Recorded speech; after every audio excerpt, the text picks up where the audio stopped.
Hello everybody. Hope you guys are doing well. It is time to talk about one of my favorite topics in the world, angora bunnies. Nope, it is about saving money. Ooh. These are some ideas where you can save a little bit of money in areas that you didn't think you could. Some of these ideas are fairly obvious and just good reminders, but some of them may be new. And if they are new, I hope that they help you save money, invest it, so that you can have more financial freedom in your life. So let's jump straight in. This may be obvious, but eat before you actually go out. If you're planning on eating out with some friends, it may be a good idea to just eat at home and then maybe have a snack or two when you're out with your friends. So this tip may help you save a ton of money just by simply eating at home, and then when you do meet up with your friends, just grab a snack or a drink or something. Tip number 2, buy secondhand or refurbished. Now this computer right here was bought refurbished on the Apple website.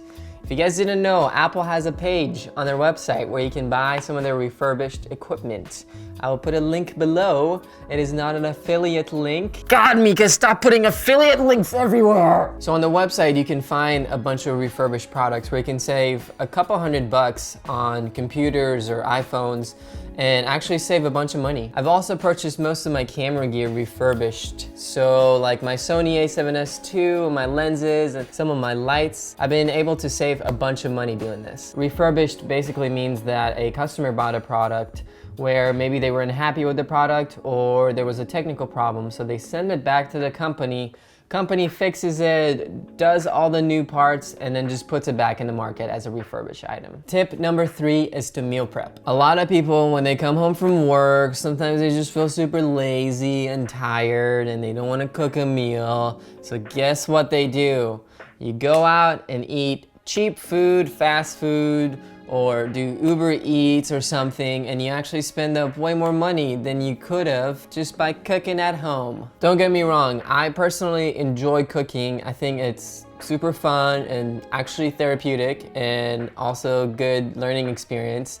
But some days I just don't feel like cooking at home. That's where meal prepping comes in handy. So when you do go to the grocery store, just buy a couple extra ingredients that you do enjoy eating and just make a couple extra meals. Maybe just try to batch cook 5 meals at a time, or 6, 8, or 10, challenge accepted. But my fiance and I enjoy doing this because we can figure out what nights we can eat at home, and then what are some other nights we can maybe go out. With this, you don't only save money, but you also save a bunch of time. Meal prepping also holds you back from using services like Uber Eats or Postmates, because when you're tired, you're gonna try to find the easiest way to get food. But if you choose to meal prep, you can avoid eating junk somewhere else and eat healthier food and also save money. Tip number 4 is to wait before buying. When you're about to make an impulse purchase, stop yourself for a minute and ask, why do you really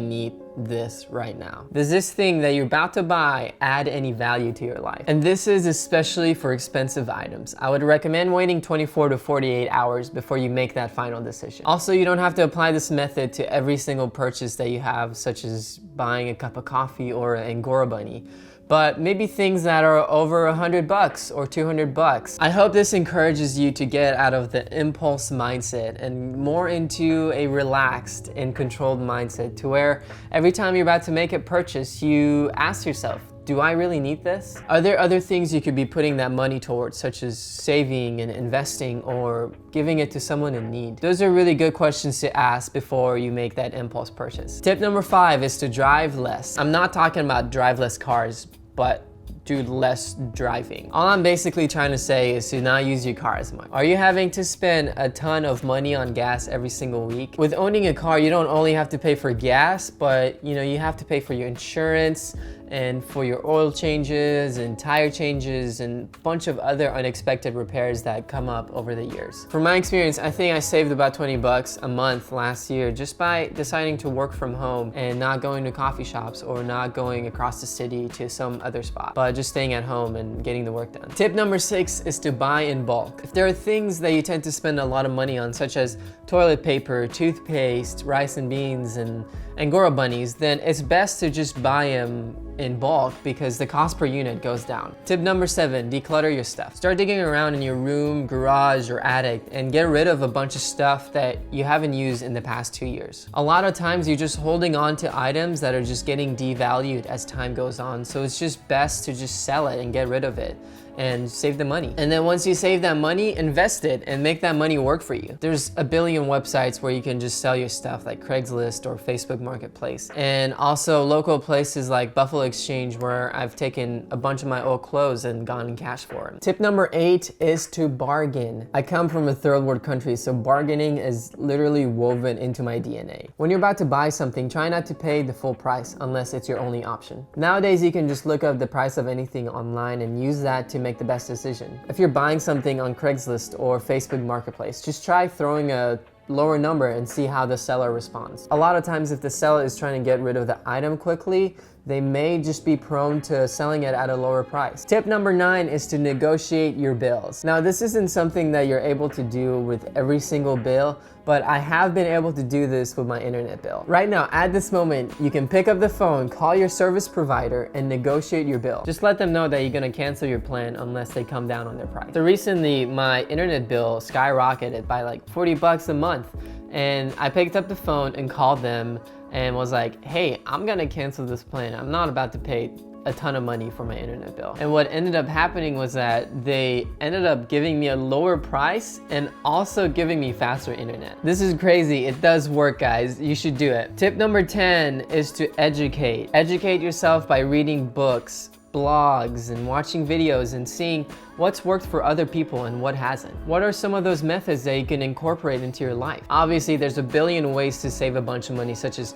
not buying angora bunnies in bulk. But a lot of the methods that I have learned and have incorporated into my life have just been through research and through reading and blogs and videos and seeing how other people have worked towards financial freedom. So like I said in the beginning of this video, I hope some of these methods have been good reminders and some have been new that you can work into your life. All I want for you is to save a bunch of money, invest it, and just have financial freedom so you can do the creative things you want to do. If you enjoyed watching this video and found it helpful, please comment, give me some feedback, like and subscribe, and then share with your friends too. Thank you guys, I really appreciate you for watching this. I'll see you soon.